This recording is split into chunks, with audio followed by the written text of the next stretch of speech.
और समाजवादी पार्टी के साथ कांग्रेस का जो गठबंधन हुआ है ये माननीय नेताजी अखिलेश यादव जी की देन है। आने वाले विधानसभा में भी बीजेपी का खात्मा हो जाएगा। जो आज समाजवादी पार्टी के प्रत्याशी अफजाल अंसारी हैं वो कल बसपा के थे। वो यंत्र है कि बीजेपी के सरकार में आज पेपर आउट हो जा रहा है, इसको आप नहीं पकड़ पा रहे, इसको नहीं रोक पा रहे हैं।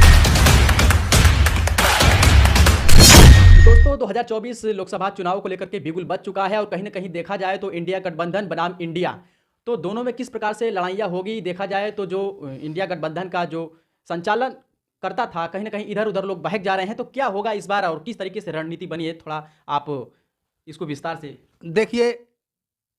जो गठबंधन हुआ है ये बड़ा सोच समझ के हुआ है, क्योंकि कांग्रेस बड़ी पार्टी रही है, राष्ट्रीय पार्टी है, और समाजवादी पार्टी के साथ कांग्रेस का जो गठबंधन हुआ है ये माननीय नेताजी अखिलेश यादव जी की देन है कि उन्होंने दिल बड़ा किया है।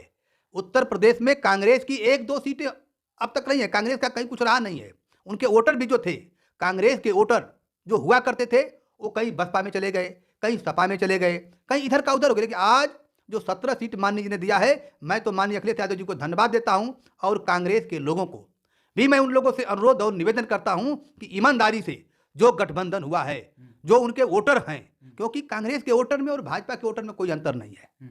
जो आज पूरे उत्तर प्रदेश चाहे बिहार, जो जाति की राजनीति है, जो धर्म की राजनीति है, क्योंकि इसी जाति और धर्म के नाम पर ही चुनाव होता है और जीतते हैं लोग।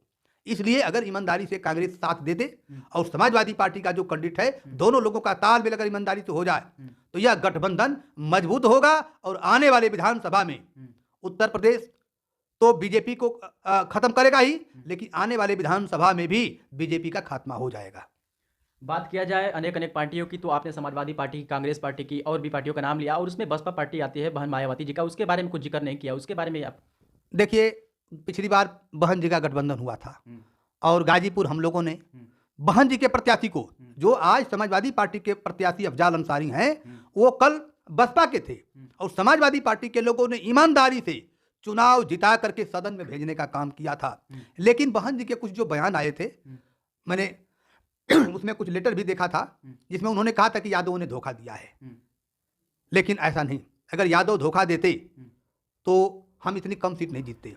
ये ताजा उदाहरण है कि हम लोगों ने बसपा के प्रत्याशी को जिता करके सदन में भेजा था, तो निश्चित है कि बहन जी का इस बार भी गठबंधन होता तो हम लोग ईमानदारी से उनके साथ, हो सकता है आगे बात चल रही है या नहीं चल रही है, जो सुनने में आ रहा है गठबंधन होना चाहिए, क्योंकि आज सवाल बीजेपी का लोकतंत्र का सवाल है, संविधान का सवाल है, आरक्षण का सवाल है, किसानों का सवाल है। आज देख लीजिए पंजाब में बॉर्डर पर किसानों के साथ क्या अत्याचार हो रहा है। 700 से 800 किसान मारे गए। लोग कहते हैं चंदा की बात, जो बीजेपी को चंदा मिला है उस पर कोई कमेंट नहीं है, लेकिन अदर पार्टियों को जो चंदा मिला है उस पर रोका जा रहा है, ब्रेक उनको रोक दिया गया है। आखिर ऐसा क्यों किया जा रहा है? चंदा मिला है बीजेपी को और कितना कांग्रेस को? देखिए, अब उसमें हम कोई आंकड़ा तो मेरा नहीं है, लेकिन जब 1000 करोड़ रुपया तो जब छोटे छोटे दलों को मिला है जो स्थानीय हैं, तो राष्ट्रीय स्तर पर बीजेपी है। यहाँ तो 1000-2000 करोड़ का चंदा, अब उससे बताइए बीजेपी क्या दी जनता को?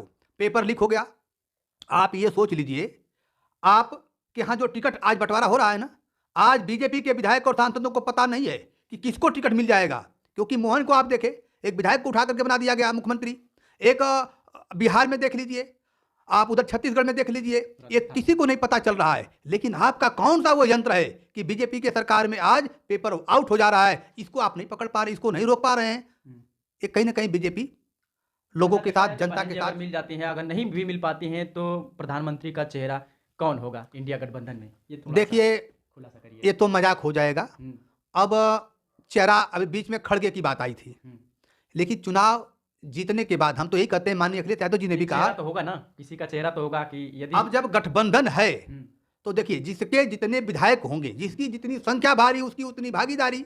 जो ज्यादा जीत करके जाए, अपना मेहनत करें ना। जैसे हमारे यहाँ 63 सीटें हैं, अगर हम 63 में 60 भी जिता लेते हैं तो कहीं ना कहीं उत्तर प्रदेश, जो जितने भी आज प्रधानमंत्री बने हैं वो उत्तर प्रदेश के रास्ते से होकर के हैं। मोदी जी गुजरात से आए हैं, लेकिन वो चुनाव वाराणसी बनारस से जीते हैं।